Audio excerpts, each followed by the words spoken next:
This video is brought to you by my members and patrons. No, seriously, they made me make this video for hitting my goal of 200 supporters. And now, Chucky. So turn off your lights. When I think of my favorite types of horror, two themes come to mind. Monsters in the vein of the classic universal creatures, and slashers like Jason, Michael, and Freddy. Together, they represent two major eras of horror. But there's only one character that can bring them both together.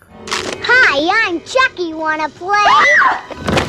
He's tough, he's funny, and he wants to take over your son's body. That's right, it's Chucky, one of the most inventive and unpredictable slasher franchises in history that's gained a loyal body of fans over the course of more than 35 years. As a kid afraid of the horror aisle in my local Blockbuster, the Chucky movies were some of the most terrifying to me, and they seemed to make my imagination run wild in all the worst ways. Suddenly, my toys were sources of terror, and my room didn't seem safe at night if somehow Chucky was gonna get in through the window. Years later, as an adult rewatching all of these movies for this retrospective, I've found the Chucky franchise to be one of the most imaginative and fun, as well as having a really dark and deep undercurrent of terror. And over the course of nearly 4 decades, that inventiveness has kept the Child's Play franchise alive, resulting in 8 films and a 3-season TV show, with original creator Don Mancini always, well, almost always, at the helm. From detective mysteries to massive camp to dark reboots and a very divisive remake, the story of Charles Lee Ray and his tiny toy killing spree has been able to tell one long interweaving tale that is able to defy the odds and never stay stagnant. But what keeps the story of Chucky, Andy, Tiffany, and more still so beloved after all these years? The answer unfolds across a franchise that's simply too weird to die. And now, let's play.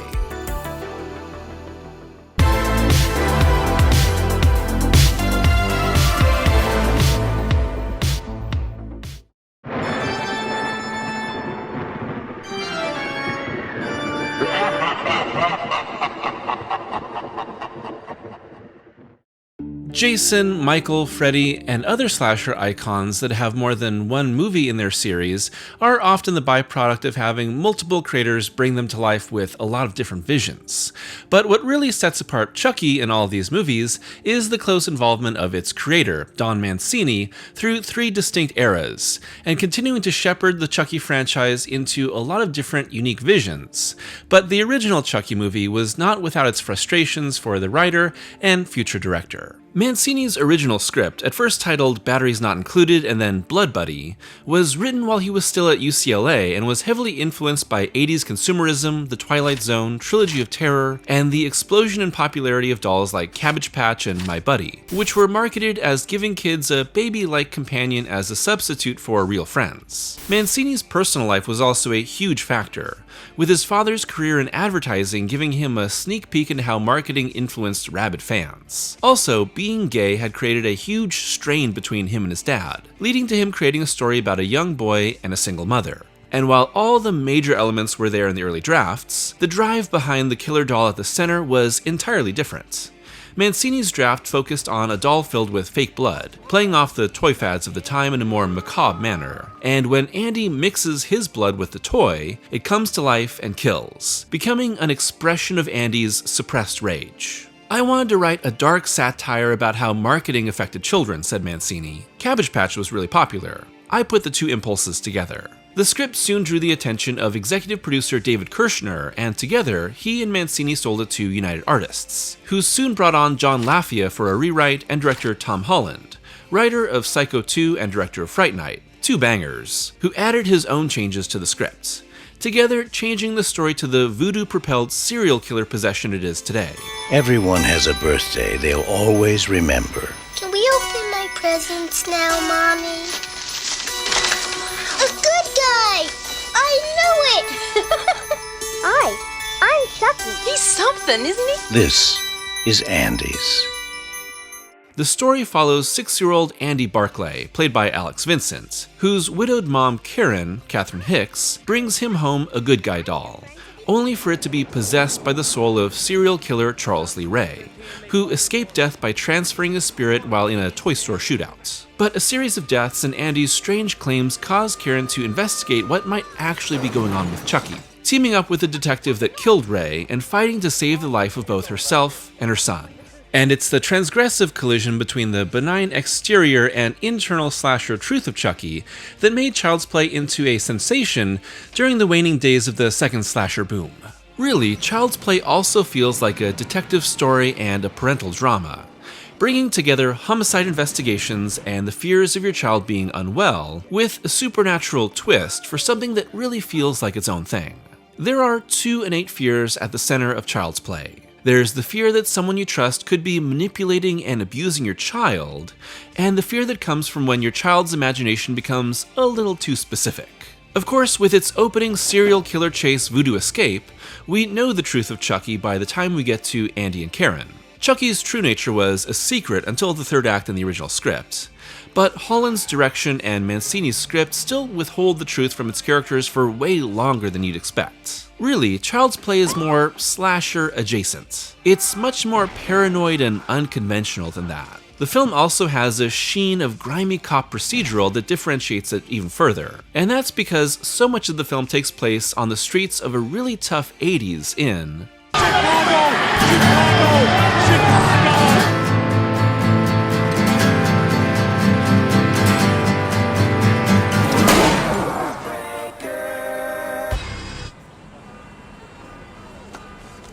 Merry Christmas, lizards! Oops, sorry, been watching too much of The Bear lately. There's a fear of the inanimate that makes Child's Play scary. At first, we're not entirely sure of what Chucky is, but when he reveals himself at the midpoint, Karen becomes our protagonist instead of Andy, and Brad Dourif makes his presence fully known, absolutely crushing it with his creepy adult voice contrasting against the normal good guy toy sounds. There's a dark undercurrent of humor too, with the juxtaposition of a swearing killer inside an innocent child's toy, inspired by the dark humor of Freddy Krueger.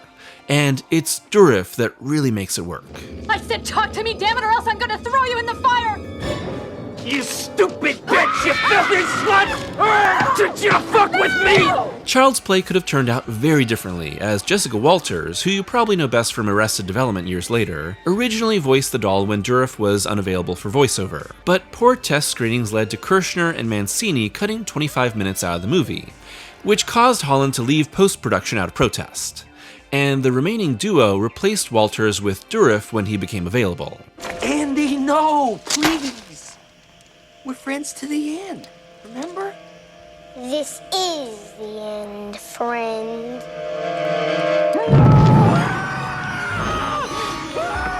And I want to take a few minutes here to talk about Brad Dourif's performance as Chucky here and across the entire franchise, because there's really no Chucky without Dourif.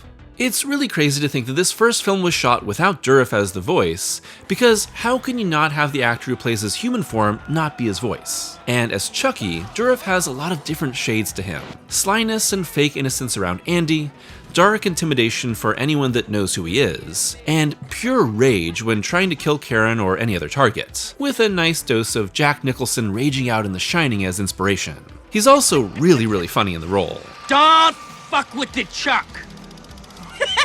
With Dourif leaning into the black comedy with 2, Bride, and Seed, and just enough different shades of humanity layered in with a TV show. I have a queer kid. You have a kid, Gender fluid. and you're cool with it. I'm not a monster, Jake. The look, the voice, the laugh, the ways in which Chucky's kills can range from the funny to the disturbing. There's flexibility to the character that means these stories can go a lot deeper with his character than someone like Michael Myers, and leaning into his comedy doesn't break the horror in the way that Freddy Krueger's later films did. Later Chucky movies push more and more into him being a universal monster like Frankenstein's monster or Dracula, with Tiffany being the bride, transitioning the character from slasher serial killer to undead monster to cult leader with plans of world domination. Chucky is probably the role that Dourif will always be most known for, and with good reason, but I'm such a huge fan of this guy in everything. He's someone that makes me so happy to see pop up in something. His role as the Gemini killer in Exorcist 3 is so compelling, riding emotions like a roller coaster in a role that was really expanded on in the reshoots. He's so slimy and hateable as Wormtongue in the Lord of the Rings movies, taking on a really unglamorous role to great effect, and that's probably where I first really knew him as an actor growing up. He's had great TV roles, like in The X-Files, Star Trek, and of course, Deadwood. But his best work might be in Rob Zombie's Halloween and Halloween 2 as Sheriff Brackett. Dourif brings this incredible level of warmth and humanity to the role that's much needed in contrast to its grim violence. But he too is broken apart by Myers' rampage. And his heartbreaking moments in 2 are just so devastating. Incredible work that's completely different than something like Chucky. Love you, Brad. And bringing this doll to life is a minor miracle. Designer Kevin Yeager created the Chucky doll and helped to execute the many different effects that needed to bring him to life, including radio-controlled animatronics, small actor Ed Gale being the main person to bring him to life for the scenes that needed more movement, and even child actors, all depending on the shot. Chucky even has multiple designs throughout the movie as Charles' soul becomes permanently bonded, turning the plastic into human-like skin, receding the hairline, and changing the eyes. The massive amount of effects needed to make Chucky seem alive makes the original Child's Play still really exciting to watch today, in ways that CGI and compositing just don't have in later movies. What I really love about Child's Play is that beyond its big opening shootout, the movie is intentionally very restrained until its third act, using skittering camera perspectives and lingering shots that hold on Chucky's face for way longer than you'd expect. That suspense makes us fear for everyone near Chucky, with Mancini later saying he used Alfred Hitchcock's classic approach of knowing a ticking bomb is under the table to keep the suspense with his villain.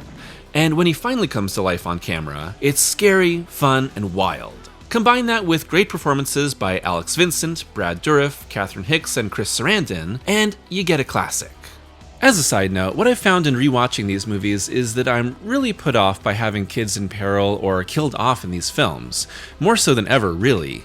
But a lot of these movies actually avoid that by having Andy in peril, but actually pretty safe from danger and okay by the end, and instead having most of Chucky's victims be adults who just so happen to get in his way, and that way we can get all those slasher kills and thrills that we're looking for from these films. As the franchise continues, there's more and more kids in peril and bad things happening to them, and some kid deaths that happen during other later movies or in the TV show, and I just kind of enjoy those a lot less than these early first wave Chucky movies. By the end, Chucky needs to be put down 3 different times to truly die, illustrating just how impossible he is to kill.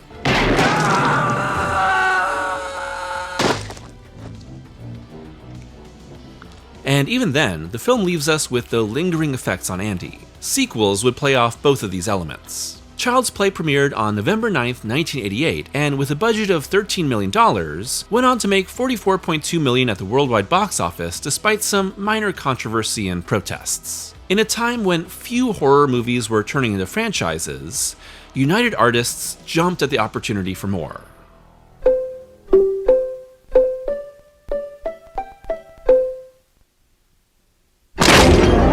Sorry, Jack.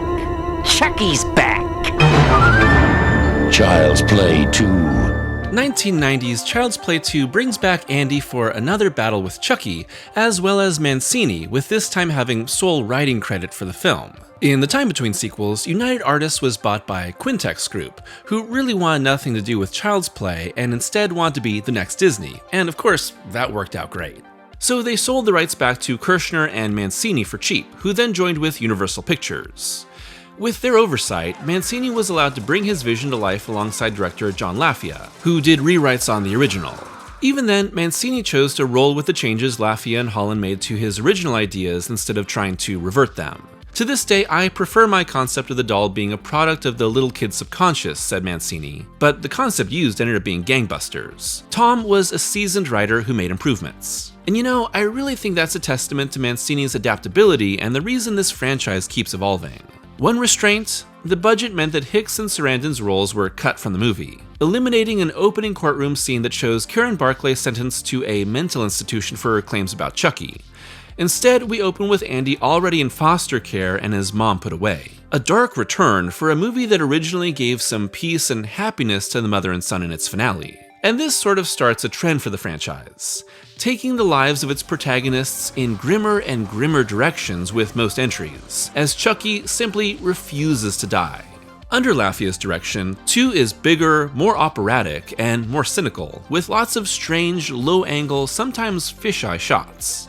It also doesn't hide its hand like the first, with a rebuilt Chucky alive and killing right away. The suspense of Chucky hiding in Andy's foster home is resolved really quickly, with the doll revealing himself to Andy and nearly swapping souls with little build-up. Andy and Chucky are locked in battle for nearly the entire movie, with Andy having no one to believe him at first. There's bigger stakes, bigger sets, bigger scale. Lafayette and cinematographer Stefan Sapsky shoot the hell out of this thing. It looks so good and has a hell of a damn score too by Graham Revell that becomes very operatic. Under Lafayette's direction, and with a story that makes Chucky a dangerous threat to Andy almost immediately, Child's Play 2 is an outlandish, scary, and vibrantly candy-colored piece of horror that stands as one of the best horror sequels ever made. And spoilers for my ranking later, but this is the best film in the franchise, and really what I think is one of the best slasher films of all time. Child's Play 2 is a dang masterpiece.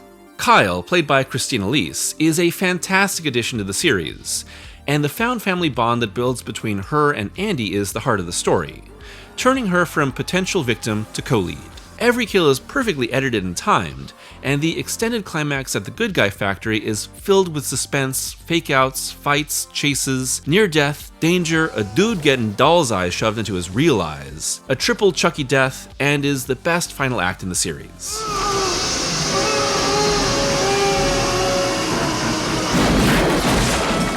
There are also much more gnarly deaths here because we aren't hiding Chucky anymore, and we're operating in full slasher mode. Having Chucky actually succeed in doing the ritual, but now being trapped in his body because he's been in it for too long, is a great twist. There's even a little wink at the original concept of a doll that bleeds. You seen dolls that pee? This one bleeds. If the first film was the story of a mother fighting for the safety of her son, then Child's Play 2 is the story of that son being exposed to a cruel world without a parent to protect him, forcing him to grow up and fight for himself. Still, he isn't completely alone. Kyle, being the older foster sister living at the same home, comes to care for Andy and fight Chucky alongside him. I really like their connection, and the brother-sister bond is something I think often goes unexplored in slasher movies. You really root for these two, and I love how the film ends with them together and bonded through their experience. It's a shame this isn't picked up on with later films, but it's an element that makes Child's Play 2 great alongside its great set pieces. Child's Play 2 was released exactly 2 years after the original, and while it made slightly less with a $35.8 million box office take on its $13 million budget, Universal Pictures was insistent on another, hiring Mancini to write Part 3 before the sequel was even released. Chucky was coming back, whether his creator was ready or not. Really gotta get out of this body! He's looking for a new recruit. I got some fresh meat lined up, and I'm not gonna let you spoil it. Now, Just think, Chucky's gonna be a bro. Child's Play 3 has one of the fastest turnaround times for any sequel in horror history, debuting on August 30th, 1991, less than 10 months after the premiere of Part 2. But despite the super fast turnaround time, it's actually set 8 years after the previous film. In the movie that Mancini cites as his least favorite in the series, we pick up with Andy now sent to military school, but to coincide with the time jump, our star is now played by Justin Whalen. Unfortunately, I think the recasting hurts what is already a movie that's clearly running out of ideas. It's not that Whalen is bad in the movie, but we really have no connection to Andy and he's kinda lost in the shuffle of the much bigger cast of the military academy. Child's Play 3 opens with Chucky once again reforming in the opening credits, this time with blood seeping from his melted body and getting into the Good Guy Factory. Years later, Good Guys are recommissioned and Chucky is remade, quickly coming back to life in an extended scene that's good but sort of feels like padding. With the movie mostly centered on Chucky stalking his way through the military academy, we're given a fresh setting, even though the story is largely hitting on familiar beats. The movie really is lacking in pacing and just kinda waits around until the next kill.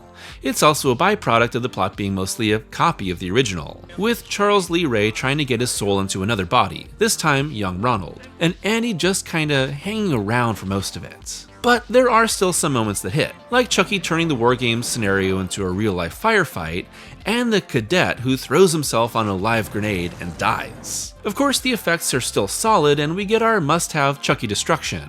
The half-face is a cool new look, and some of the kills are solid, but I think the rest of the movie is just okay. Perfectly fine in the background while you're editing your Chucky retrospective script after it's sat on the shelf for 2 years, that's very specific, but forgettable. Unfortunately, Child's Play 3 was linked to a real-life murder in 1993. I won't go into the specifics because it's very sad and disturbing, but British tabloids cited blue paint used in both the real murder and the movie's paintball scene. After investigation, it's clear there was no real link, just that the father of the killers had rented Child's Play 3 several months before. The controversy did, however, cause people to call for the video nasties rules in the UK to be tightened even further, and for many UK video stores to pull it from their shelves. Even though it was proved unrelated, the case hangs like a cloud over the movie.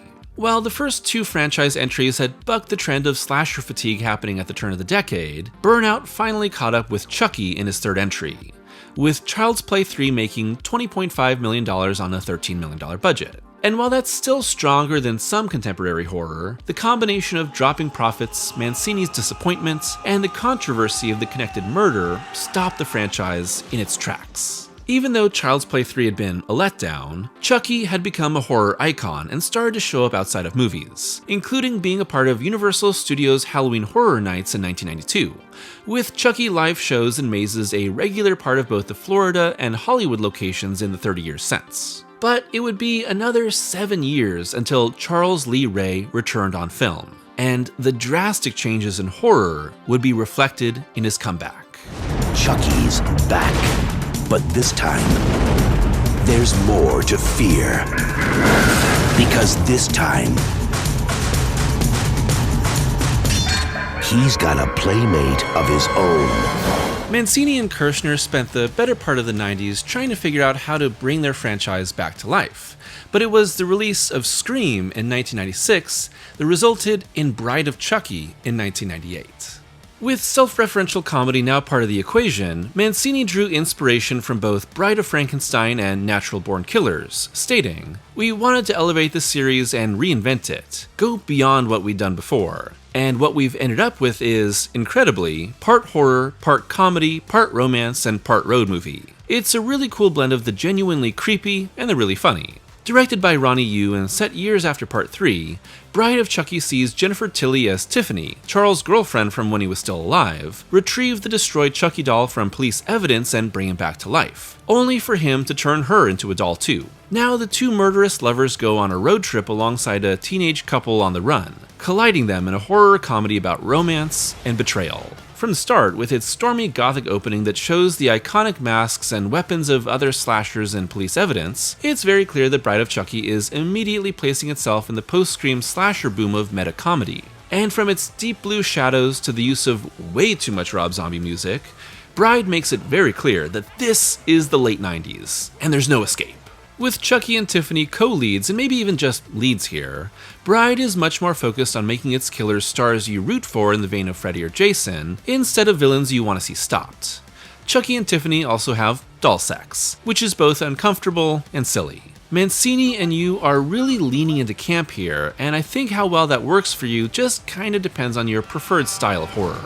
Bride is also first, but far from the last, to rework Child's Play history, introducing the secret girlfriend and a magical amulet that Charles was buried with, which keeps the voodoo magic of Damballa in play for turning Tiffany into a killer doll. And while I think there are some strengths to Bride that make it unique, Brad Dourif is still great as Chucky, even if he's working with even broader material here, and Jennifer Tilly's Tiffany becomes a surprisingly strong, sympathetic character by the end.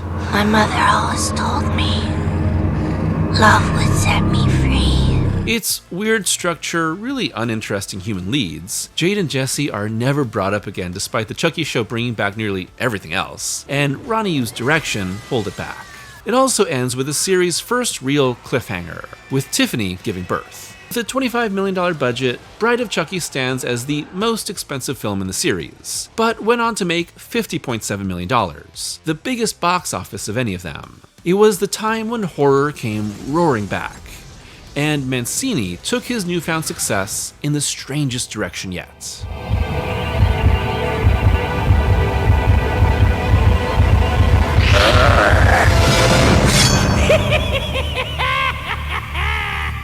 Despite the success of Bride, it would be another 6 years until the release of Seed of Chucky in 2004. That's mostly due to Mancini's decision to openly tackle queer themes in his latest installment, causing studio pushback. Looking back through prior Chucky films, there is a queerness underlying each movie, but it's mostly either subtext or filtered through the ideas of fractured families or characters being rejected for who they are. I'm not ashamed to be a killer. I'm proud of it. It's not an addiction, it is a choice. And it is not something that you should have to hide in the closet! Bride makes these ideas more explicit in its Chucky-Tiffany romance, but Seed is where the series fully embraces an LGBTQ identity through the character of Glenn/Glenda. According to Mancini, Universal rejected his script with the note, "This is too gay," leading to Seed laying on the shelf for years until it was approved by Focus Features, a division of Universal that had just found success with Cabin Fever in 2002. Wow, thanks Eli Roth. Even then, Seed would have to work with a $12 million budget and stick to sound stages in Romania to cut costs. Romania was big in the 2000s for mid-budget genre movies trying to save money. Picking up 6 years after Bride, Seed sees Glenn/Glenda, Chucky and Tiffany's doll child, search for their parents, leading to the killer's resurrection in Hollywood during a movie adaptation of their killings. So Seed is half genderqueer exploration of a non-binary child, largely inspired by Mancini's own struggles with his sexuality as a kid, and half skewering of the Hollywood movie system, complete with Jennifer Tilly playing herself as well as the doll Tiffany.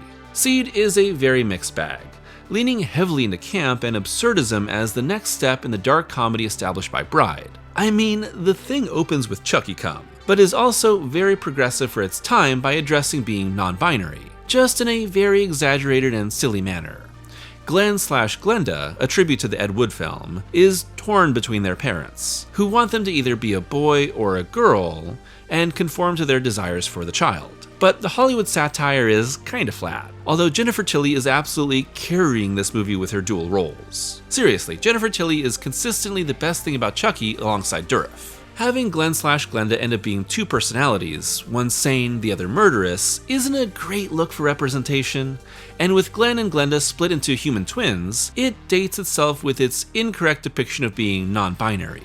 The source of Glenn/Glenda's identity crisis is their lack of genitalia, which I guess means that Chucky and Tiffany grew theirs when they were possessed? I don't want to ask these questions. Of course, this is the challenge of being progressive in media. Everything is eventually dated in its representation because what was once progressive falls behind as representation matures. Still, this isn't an excuse to be regressive and refuse to have proper representation on film. Just a reminder to see things for what they were at the time they were made.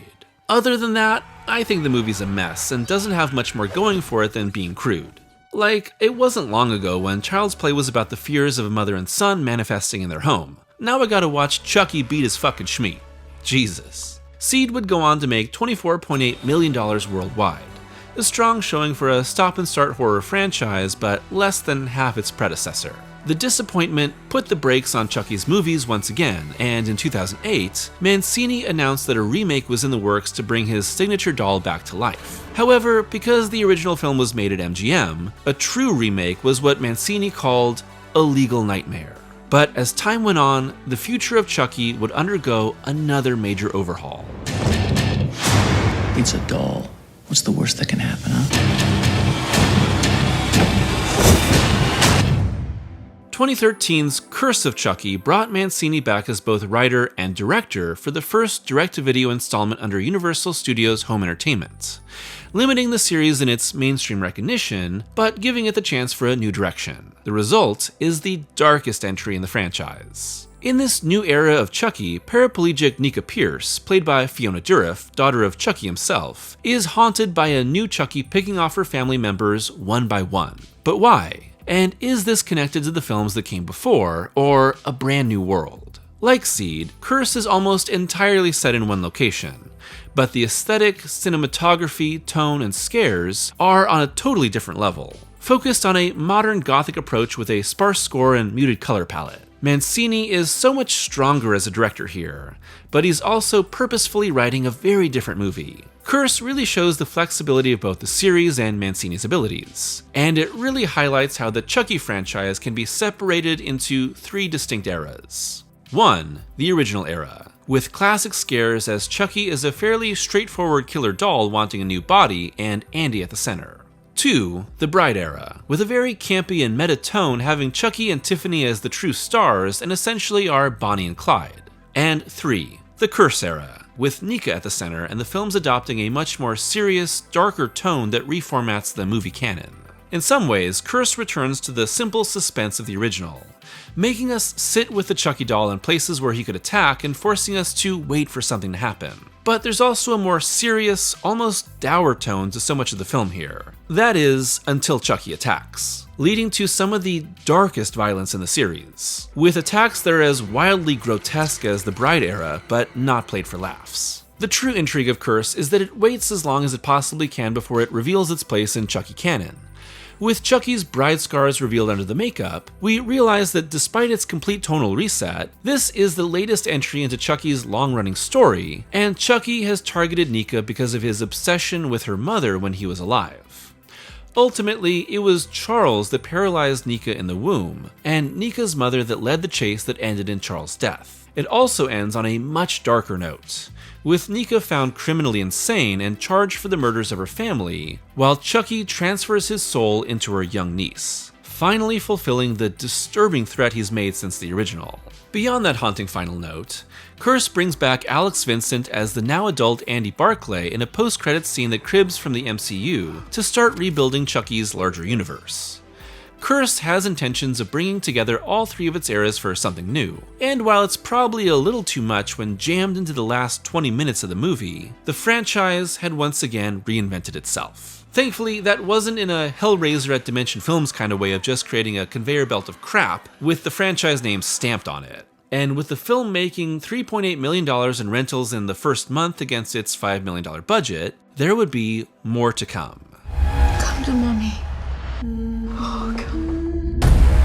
Are you afraid of the truth? Terrified. You should be too. Once again released to home video, 2017's Cult of Chucky picks up with Nika in a mental institution, now believing herself guilty for Chucky's murders under a DID diagnosis. But Cult also has a major focus on Andy, now torturing a severed Chucky head and intent on destroying his nemesis for good. With multiple Chuckies brought into the hospital, Cult leverages Nika's vulnerability and the mental health disorders of her fellow patients to keep the audience guessing about the reality of what's actually going on, ultimately becoming a shell game of which Chucky is the killer and where he'll strike next. Cult also brings Tiffany back, which makes the end of Seed and what happened since confusing, but it also adds in a greater variety of tones, quickly shifting between dark moments like the reveal that young Alice died while possessed by Chucky, and more openly comedic beats that echo Bride. Curse holds a lot of its cards close to the vest, before revealing them all in a super fast manner in the last act. Again, like Cult, probably too fast. But now we've established what's happening in the world here and can have a blend of all three eras of the series. What's interesting about this duology is that the cinematography, lighting, color scheme, and set design are very harsh, and unlike the original era or Bride, but are also the opposites of each other. Curse is extremely dark and gothic. Cult is white and filled with blown-out light. Mancini and crew generally know how to use their limited budget well here, even if some of the CGI used in the film's gory kills looks faker than probably intended. Having Nika, Andy, and Tiffany all come together in the same movie is a really exciting idea, turning the film into a collision between the three eras. But what's disappointing is that they don't actually collide in any meaningful way. Instead, they all sorta coexist alongside one another in the same movie, which lacks a strong story and is more interested in revealing the new wrinkle to the Chucky franchise. I like what they do here, but the film doesn't end up being more than its parts. Instead, it's really just a setup for what comes next. Chucky movies kinda live and die on the strength of their third acts because these movies revolve around keeping both the characters and audience in suspense around what's going on with Chucky and when people will learn the truth. By the start of the third act, Chucky has usually revealed himself and the final battle has begun. The big reveal here in Cult is that Chucky has found a new spell using the power of Damballa and can now split his souls into pieces, multiplying himself into other good guy dolls for his own cult, using an idea Mancini originally had for Child's Play 3. That leads to maybe the second darkest ending in the franchise. Curse's ending is real messed up, as Nika is now possessed by Chucky and drives off into the night with Tiffany, while Andy is trapped in the hospital. The interweaving storylines of Cult and its cliffhanger ending made it clear that Mancini and company had big ideas in mind for the future of Chucky. But there's just one problem. MGM announced in 2018 that they were remaking the original Child's Play without Mancini's involvement. With the rights to the original still with MGM, they could do whatever they wanted with the original story, suddenly placing Chucky in direct competition with himself. It's about being known, understood, loved. Introducing your new best friend. People, let me tell you about my best friend. The early years of Child's Play shuffling between studios left MGM with the rights to the original film, and after several years of trying to get a remake made, an official Child's Play remake was released in 2019, without the involvement of either Kirshner or Mancini. Instead, the Child's Play remake is directed by Lars Klevberg, best known for the Child's Play remake, and written by Tyler Burton-Smith, best known for also the Child's Play remake, and overhauls the central idea of Chucky's danger. Instead of a good guy doll possessed by a killer, the remake Chucky is a high-tech buddy doll turned dangerous by a disgruntled employee and taught to kill by watching the Texas Chainsaw Massacre 2. Something ironic about a horror movie actually saying that horror movies will rot your brain. The Child's Play remake is one of the strangest examples of corporate IP competing against itself. What distinguishes the Chucky franchise from other horror series is the continued involvement from its creator, and the ability to keep the story going despite many stops and starts and new directions. Because of this, Chucky has never really gone dormant, and with the killer doll still actively starring in new stories with the promise of more to come at Universal, MGM's remake had to differentiate itself from, well, itself. Chucky being an AI gone wrong and influenced by a group of kids ignored by their parents pushes the film to be a critique of the modern digital age. Taken purely on its own, the remake is actually a very solid modern horror movie, but not entirely unique, and eventually done in a much more profitable way with Megan, but not Megan 2.0. In some ways, it's truer to Mancini's original script of Chucky living out Andy's worst impulses than the films that were actually made. But it's impossible not to compare it to the first movie. Still, the film does a good job at really establishing the connection between Andy and Chucky in the first half, before rolling into some really brutal kills in its second half. So with Chucky a malfunctioning, AI-empowered toy, the stakes are very different. Chucky doesn't really have his own personality. Instead, he's just a toy that's trying to do what he thinks Andy wants. And with all violence and aggression inhibitors turned off, that results in some pretty gruesome murders, all assisted by the toy's ability to connect with and control other products made by his company. Mark Hamill, a talented voice actor alongside his famous on-screen roles, says all sorts of slightly menacing things like, "I'm sorry to hear that, because if I can't be your best buddy, then nobody can." On the downside, I know that they needed to make Chucky look different from the original, but this design sucks. This thing looks like Eric Stoltz in Mask. Story-wise, the remake is also much more focused on having Andy, played by Gabriel Bateman, as the protagonist instead of his hot mom Karen, played by Aubrey Plaza. And Andy is a little older, a little bit more of a jerk, and not nearly as likable as Alex Vincent's original version, with Brian Tyree Henry as Detective Norris here, who slowly becomes involved in the fight against Chucky instead of being on the case from the start. Of course, having a malfunctioning robot as the villain instead of a magically possessed doll is a little more believable to the cops, with Andy and Karen safe in the end, and Chucky teased to have transferred into a new body. Released on June 21st, 2019, the Child's Play remake did fine at the box office, making $45 million on its $10 million budget. The issue is that there was no true fan base for a remake that longtime Chucky fans never thought they needed. To date, there has been no official word on a sequel to the remake, and with it now having been 6 years and MGM acquired by Amazon, I think we won't see any more. The original Chucky, however, was about to continue his spree on TV. Hi, I'm Chucky, and I'm your friend to the end. What did you do? On January 29, 2019, actually just a few months before the release of the Child's Play remake, and probably in an effort to keep Mancini's vision alive despite the competition, Universal officially announced a Chucky TV show, with Mancini serving as creator, writer, and showrunner. The TV show, simply called Chucky, premiered on October 12, 2021, with the unconventional strategy of airing on both Sci-Fi and the USA Network, both owned by NBC Universal, and then streaming on Peacock.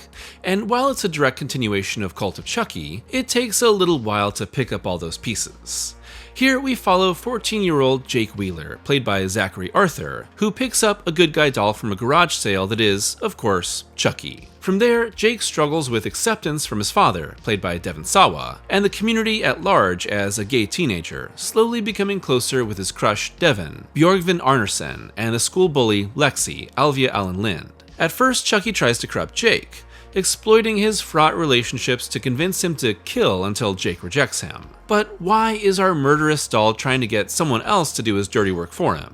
Eventually, the first season goes on to introduce Nika and Tiffany, with the possessed couples still together and bringing back Andy, on the hunt for any remaining Chuckies, alongside Kyle, who briefly returned in the post-credits of Cult. Now, I don't want to get into all the details of the Chucky TV show because that would take like another hour and a half to explain because this show gets crazy complicated. Instead, I'll boil it down to the main plot points. Chucky wants to get an innocent to take a life because he's using a spell that requires it. Once done, his soul will split into dozens and dozens of Chuckies that will be sent all over the country, ensuring maximum carnage.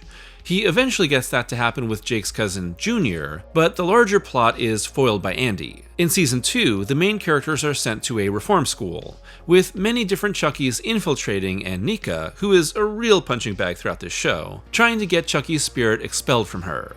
And in Season 3, Chucky is dying, and goes to the White House to take control of nukes and destroy the world. Beyond the main conflict with Chucky, the show has a lot of leeway to tackle a lot of different issues that Mancini struggled with throughout his life. Jake is forced to hide his sexuality at times, sees his family relationships fractured, and has a lot of growing up to do, and like the previous films, LGBTQ relationships and issues are at the forefront. And each season puts the characters into a different scenario that is skewered by the show. Season 1 uses Hackensack, New Jersey, Chucky's hometown, to pull apart privileged lives and self-absorbed parents, with the demands of moms and dads on their children leading to fractured lives and the rejection of those who don't conform. Season 2 puts our characters into Catholic school, with the students there meant to be reformed and the disruption of Chucky highlighting the ways the church judges anyone that doesn't conform to their views. Season 3 satirizes the US government with Chucky in the White House, and using the government to wreak havoc and try to stave off his own death. There's also a lot of lore expansion, with Season 1 revealing the early years of Charles Lee Ray before he turned into Chucky, with Fiona Dourif playing young Charles and Brad providing the voice. That's better in theory than it actually turns out. And the show bringing back Andy, Kyle, Tiffany, Glenn, and Glenda for different subplots that interweave with the main plot of Jake and friends' battle with Chucky. All that leads up to our three protagonists turned into really shitty-looking marionette puppets by John Waters, and Nika seemingly in danger, ending the show with Chucky and Tiffany back together and our leads in an unresolved cliffhanger. Unfortunately, Chucky just struggled a lot during its third and final season. The SAG-AFTRA strike of 2023 caused production of Season 3 to be put on hold, with the season split into two to deal with the delay. 4 episodes in October 2023 and 4 episodes in April 2024. And unfortunately, the ratings just dipped and dipped and dipped, starting with a series high of 815,000 combined for the series premiere, and ending with only 193,000 combined for its final episode. And after several months of silence, Chucky was cancelled in September 2024 after 3 seasons and 24 episodes. In response, Mancini would say, "I'm heartbroken over the news that Chucky won't be coming back for a 4th season, but am so grateful for the killer 3 years we did have. Personally, I like the Chucky TV show, but I don't love it. I think it's very well done and has a lot of creative energy from Mancini and crew bringing it to life, but it's just really not my style of Chucky. There's just as much teen drama with pop songs blaring over it as there are really vicious kills that are supposed to be played for laughs but just feel really dark. But that's my opinion. I can see why there was a small but dedicated following for the show." Earlier, in March 2024, Mancini had said he was writing a new Chucky movie that would work in tandem with the ongoing series. But with the show cancelled, I'm sure those plans have been reworked. What will it look like? Who will be in it? Just how closely connected to the show will it be? It's a shame that the show ends on its biggest cliffhanger ever because it's really hard to transfer that to a standalone film. But in any case, I'm really interested to see what comes next, especially as Dourif has announced that, now 75 years old, he's retired from acting, except that he will come back for any future Chucky role. So, now that we're back from the dead, what should we do with the rest of our lives? I don't know. I haven't thought about my future since the first grade. Well, lucky for you, you have the rest of your life to figure it out. And as I do with every retrospective, here's my ranking of every Chucky film, from worst to best. At 8, Seed of Chucky. This is a film that I appreciate more for its ideas than its actual execution, and Seed of Chucky is tackling the idea of a genderqueer child in 2004, which I think is really bold and is very much a trendsetter in a time when that was really not happening on film. Alongside that, it is very much satirizing Hollywood and movie making, but I don't think that's done nearly as well as all the stuff with Glenn/Glenda. Some people, I'm sure, really love this movie, some may hate it, and I'm just kind of on the mixed to negative side. It really all depends on what you're looking for in a Chucky film, and this just doesn't quite match up with my tastes on the series overall. Seed being a comedy first and foremost also is a mixed bag for me, as it's really undercutting a lot of the ideas just for a quick gag or a punchline. However, Jennifer Tilly is carrying this entire movie with dual roles here, and she's absolutely fantastic. And she's fantastic in everything she does in this franchise. At 7, Bride of Chucky.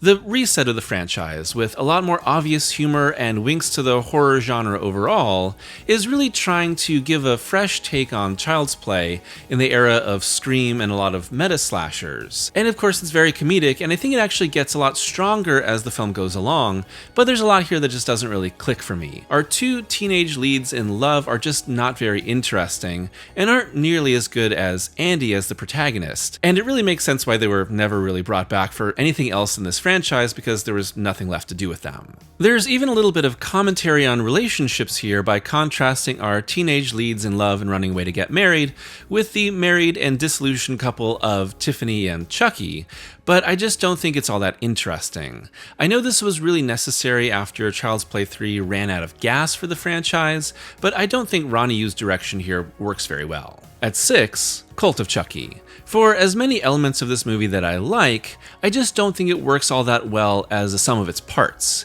and it's really more enjoyable when you're focusing on very specific aspects of it, such as the scares, or the blood, or the psychological horror, or the addition of all the multiple Chuckies and the shell game fake-out that's happening. I like the tone of this movie more than Seed and Bride, and it's a little bit more than halfway toward the Chucky TV show, but it's also really focused on setting up whatever's going to come next, which of course was the TV show, or it could have been a movie if that wasn't approved. But beyond that, I don't think the characters here are very interesting, even Nika. It is nice to have Andy back though. At 5, Child's Play 3.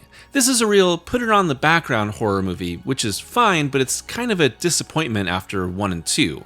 It also doesn't help that they've replaced Andy with another actor, and it really hurts our connection to him as a character. He's not bad, but I don't really care about him, and I don't really care about most of the characters here in the military academy.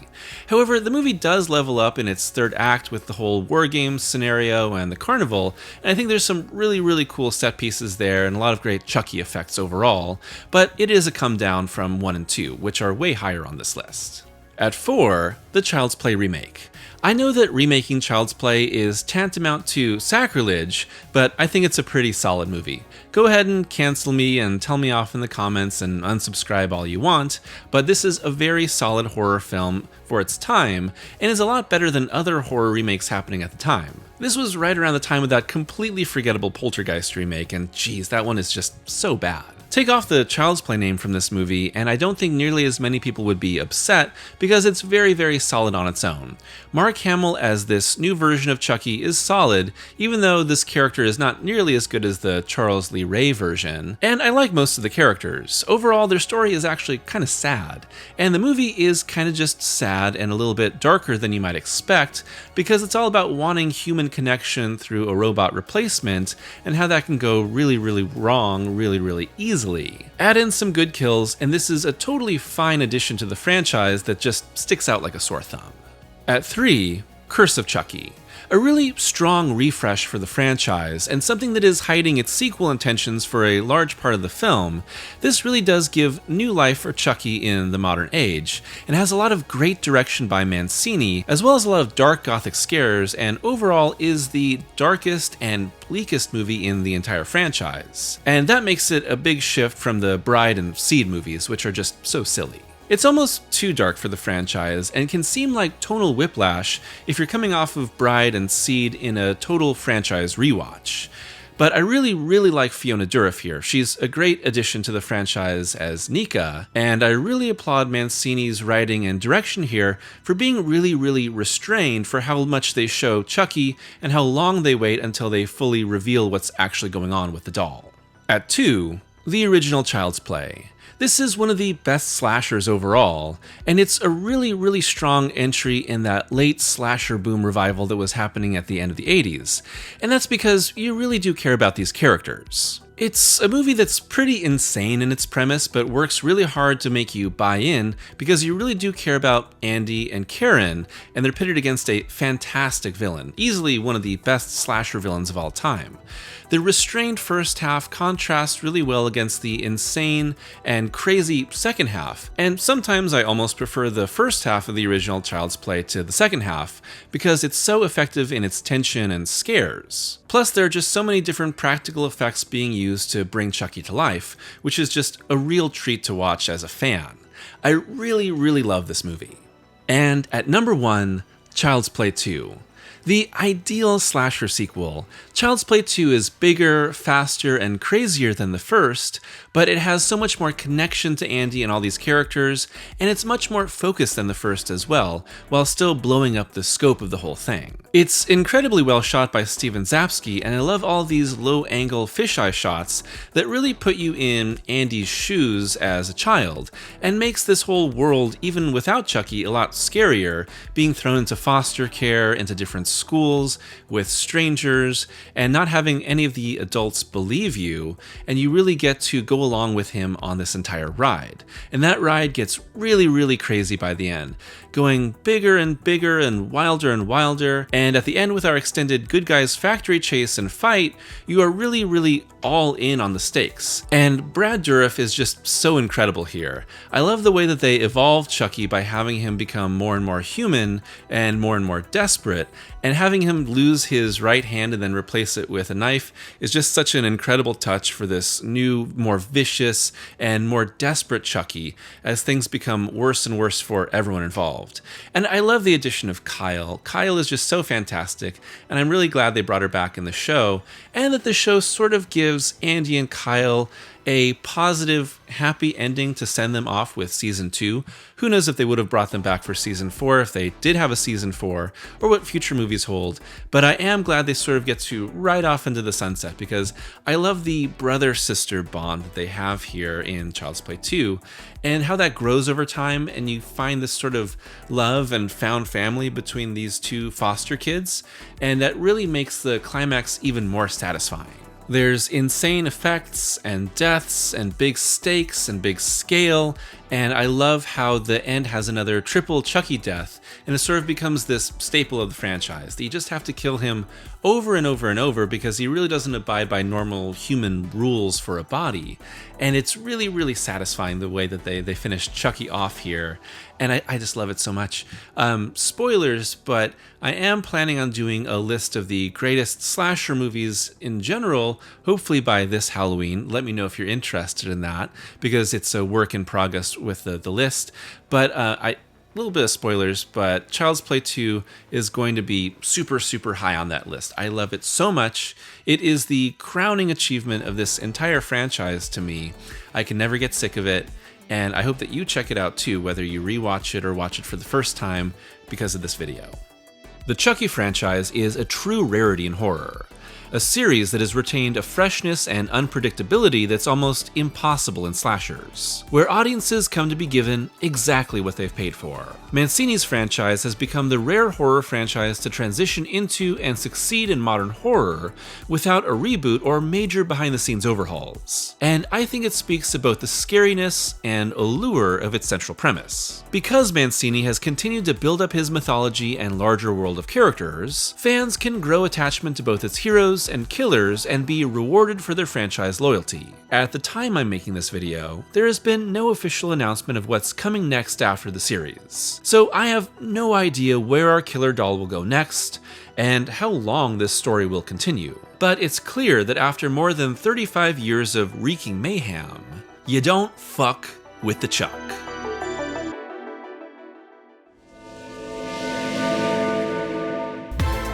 Thanks for watching today's video, and man oh man is it definitely time for me to talk about Chucky. Several years ago I covered all of the major slasher franchises, but I never talked about Chucky. I had plans to, but it just kinda kept getting pushed back more and more.